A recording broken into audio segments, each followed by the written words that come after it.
Hello and welcome back to my Earthbound playthrough. This is another one of those episodes, like the previous episode, where my microphone recording got messed up, so here I am doing some post-commentary. But yeah, in the last episode we first made it to Tucson, and in this episode I started out by doing just a little bit of research for things I can do around here before we go to look for Paula over in Peaceful Rest Valley. Over here you see we have the houses of the Apple Kid and the Orange Kid, and there's a little bit of stuff we can do there. Apparently the way that it works is that each of them want you to invest in them, give them a certain amount of money, and from what I could tell, donating to Orange Kid doesn't really help you out much, but if you invest in Apple Kid, you do get something out of it, which is supposed to be useful or help you out throughout the game. I don't really know. I'm just taking the word for it on this one walkthrough I saw. But hey, I do know if real life is any indication, it's not a bad idea to invest in Apple, so alright. Yeah, here's this Apple Kid. I'm Apple Kid. I haven't taken a bath in quite a while, so I may be kind of stinky. He seems like a genius, doesn't he? Oh yeah, I have to give him something to eat, too. Yeah, I have plenty of extra food, I guess. It doesn't cost that much money. Have a hamburger, Apple Kid. Sorry, I don't have an apple for you. I wonder if maybe you'd like to invest some money in my inventions? Sure, why not? Yeah, like I said, there is a reward for doing this. The exact use of it isn't exactly apparent at this point, but we'll see later in this episode how it helps out, but yeah. Also, even though this is a post-recording, I'm trying to make my commentary as organic as possible, but obviously there are places like this where I have long pauses and I'm not sure what I was really talking about, so I'll just kind of wing it. Yes, $200, I withdrew enough money just for that, and his little mouse friend goes over the door. Let's, well, first let's explore this garbage can, because there's always items in there, and a broken machine, which, so far, I don't think does anything. Well, let's see what it says. Broken machine. There's no way of knowing its original use. It's just some kind of broken gadget. That genius Jeff should be able to fix it sometime. I don't think I've met Jeff yet, so in the meantime this item isn't really useful. But the mouse is blocking the door, so I guess we gotta talk to him. Let's talk to him. Now. Or let's go to the map. I don't know why I keep making that mistake. I'm a mouse. No one has given me a name yet. Hello, no-name mouse. You took care of my master. In return, I want to give you this. Please take it and say nothing. Unfortunately, you have too many items, therefore I can't give this to you. Oh, I must be in your way, zip! Yeah, so, well, there's the map again. I will say this. Oh, hey, it's a talking mouse. I guess we'll eat another hamburger. Also, as you can see, I have 2 teddy bears, because these things are going to be coming in handy later on in the episode when we try to explore some more, but first we have to eat a hamburger. Alright, so now we can, well, accidentally leave, but no, we want to talk to the mouse, so let's talk to the mouse. Blah blah blah, same stuff. Alright, take it and say nothing. We got a receiver phone. I'm not sure exactly how this works. Is it like a cell phone? Let's see. This phone only receives calls. You cannot make outgoing calls from it. Well, that's interesting. Almost like a beeper. I mean, you can't receive calls on a beeper, but it's like it only works one way, apparently, which is strange. But anyway, now we're gonna head on to Peaceful Rest Valley, or that is... Actually, I think I need to go back and heal. I'm pretty sure my HP is all the way up. Yeah, but my PP is down by a little bit, which I just noticed it stands for psychic points, which makes sense. Yeah, so Alright, I went and healed, I spent $50 on the hotel, and then I found a butterfly. So that kind of stinks. Oh well, it was just $50. I have plenty of money. So let's go into this cave now.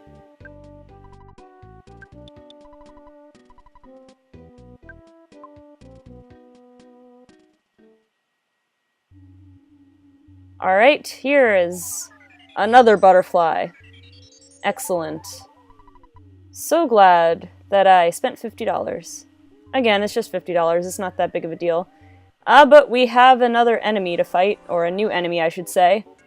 The mobile sprout, which, yes, it does look like a bell sprout with no head. It's kind of a gruesome thought when you think about it. Oh, and look, he's got a friend. We have 2 headless bell sprouts now. Or actually, I guess the plural of Pokemon, you don't really add an S to the end, so we would have 2 headless bell sprout. Excuse me.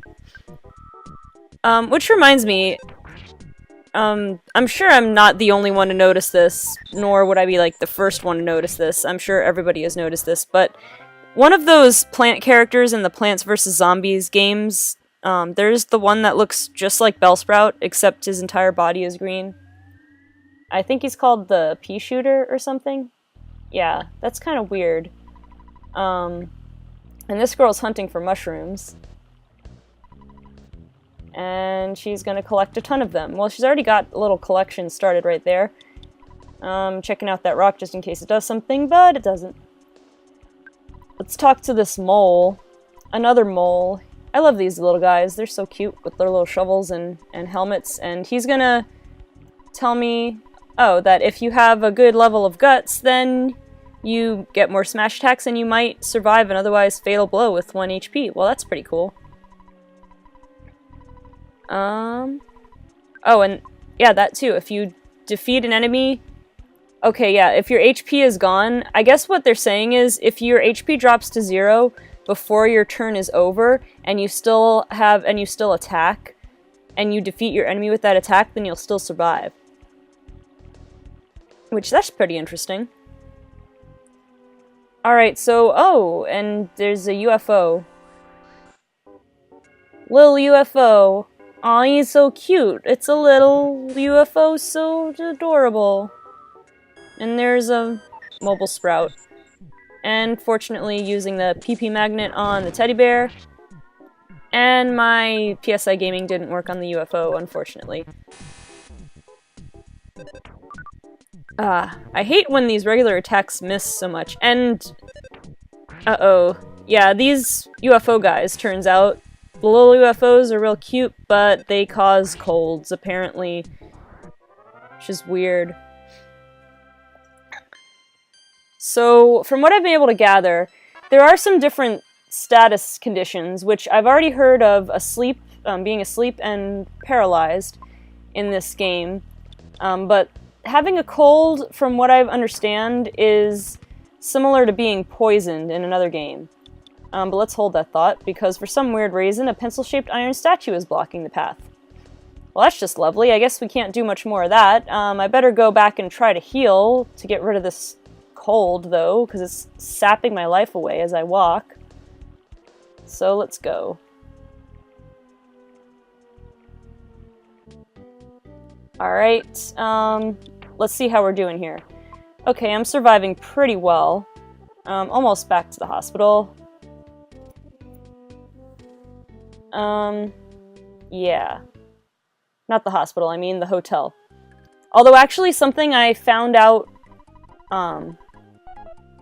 actually I don't know for sure how the hospital works, but I do know that in the hospital in Onet, there is, a person who heals you, I think it's if you're infected by mushrooms. Oh yeah,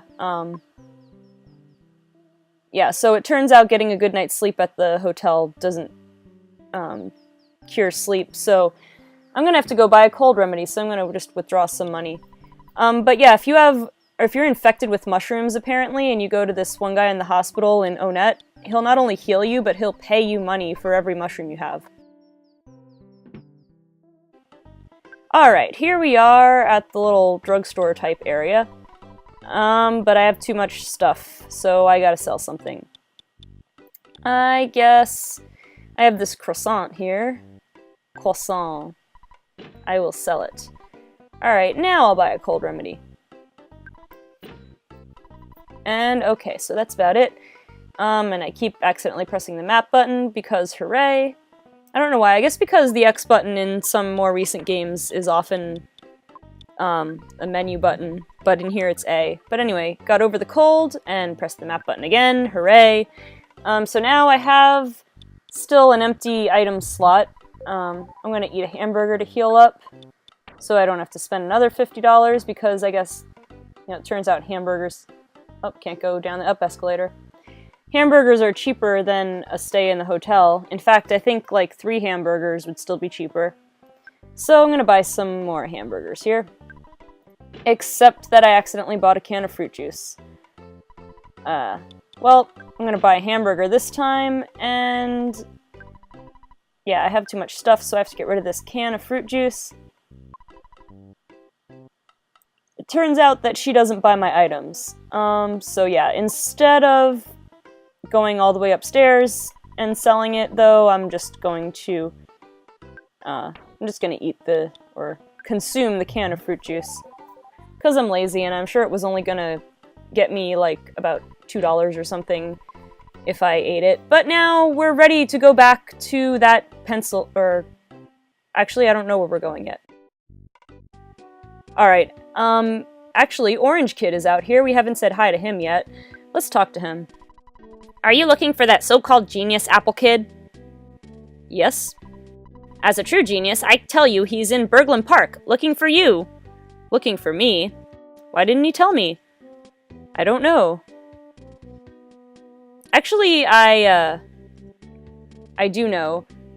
I think I edited it out, actually, but I got a call.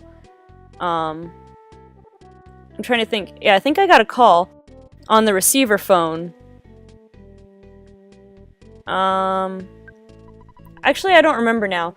I kind of edited this video for time before I recorded the commentary, and I might have left that part out. But anyway, this guy, Apple Kid, has gotten a gift for me, but it won't fit into my backpack, so what else is new? So I have to eat a hamburger that I just bought. Hooray! After this episode, I do figure out how to store extra items, but that's for another time. But yes, he has invented this item called the pencil eraser, and apparently it just, like, deletes pencils. So how convenient.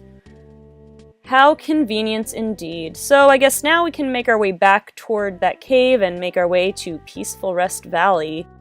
So yeah, let's do it. Let's erase some pencils, I guess. Alright, back at the giant iron pencil. Alright, let's not talk to the pencil. Let's not check the pencil. Let's go into my goods and use the pencil eraser because that'll work. For some weird reason, the iron pencil statue was erased. Yeah, interesting. So, anyway, I don't want to really go that way. I mean, there might be an item there or something, but I want to try to find... Oh, a butterfly. I want to try to find wherever I'm supposed to go, which I get the feeling it's this way. Although it's a little bit confusing with these layers. We fight another little UFO, so okay, I had better be careful. Mortal damage to my teddy bear. I still have another teddy bear, I think. But yeah, I wanted to remove that threat as quickly as possible before the little UFO gave me another cold. I survived that one pretty well. Oh yeah, that was my last teddy bear, actually. I don't have any more teddy bears, unfortunately. Those little things come in handy. If only they attacked for me too, that would be helpful. And I got a travel charm, which I'm pretty sure, yeah, it's an equipable item that I already am wearing. It's the one that, yeah, protects me from paralysis. So yeah, paralysis is a status condition, like a cold, but I haven't experienced that one yet. I mean, maybe because I've had this travel charm, I don't really know. Okay, so that way that I just came from, I think that was actually the way I was supposed to go, but at this point I'm kind of mixed up, so I'm just exploring around. It's very expansive. It wouldn't be so bad, though, if the enemies didn't keep respawning when I went off screen for a second. But let's see what this thing is. It looks like a little diamond thing, but it's a robot. Spinning robo. And of course my attack missed. And this robot keeps shielding. I don't know if that's why I'm missing, or if it's just because, yeah. And I got another cold, which is just lovely. Okay, so I don't have any more cold remedies with me. So at this point, I'm kind of freaking out, and I'm thinking, okay, I'd better... Well, first let's get this present, but then I was thinking I had better go and heal and get some cold remedy. Now, for any of you watching who know how this game works, yes, I do have PSI healing that would heal my status conditions. I do realize that at some point in this episode, but I don't yet. So this luck capsule increases my luck. I guess it's like a stat booster, like a base stat booster. So I ate it. Because, yeah, you find a capsule in a little box on the ground, you eat it, that's what happens. Okay, so at this point I'm just thinking, I better make my way back and heal, and etc., etc. But we keep getting into fights, so that's lovely. And sneeze, but hey, you can't give me a cold, I've already got a cold. Alright, destroyed the spinning robo. One thing's for sure, at least I'm getting some decent experience.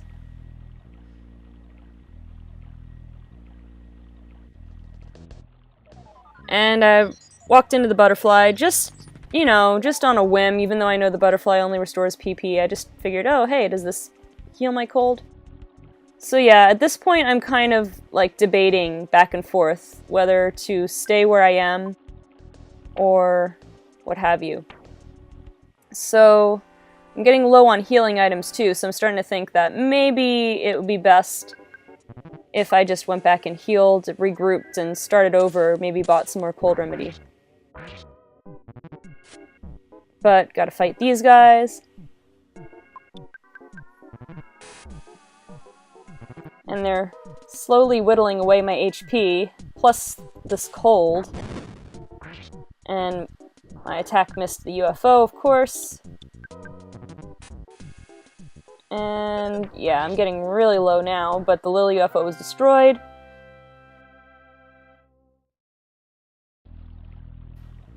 So yeah, at this point, I'm starting to think, hey, I'm low on healing items, let's try a life up. And then I realize, hey, wait a minute, I had a PSI healing attack, let's see what that does. And my cold is gone. I wish I had realized that sooner. Of course, I get attacked from behind by another little UFO, and then his little buddy joins in. And of course the problem now, I need to attack multiple enemies at once, but I don't have enough PP for the PSI gaming attack, so I have to try to cut them off one at a time. And this UFO gives me a cold. This is getting really annoying now. And they're starting to really do some serious damage to me, which is unfortunate. But I did destroy one little UFO. The beam missed. I did some damage to the UFO. But I got 4 HP of damage, and I missed the enemy. And I was defeated. Come to think of it, actually, if I hadn't missed that attack, that might have been enough to defeat the UFO. And like I had found out, if I were to defeat him, even though I was at 0 HP, I would have won. But no, that's not what happened. So at this point, I'd been recording for a long time, and I figured, alright, I'd better regroup, maybe I'll do some training, and you know, get a little better equipped, and then I'll try to take on the rest of that little area in the next episode. So yeah, that was fun, wasn't it? Alright guys, thank you very much for watching, and I will see you on the next episode of my Earthbound playthrough.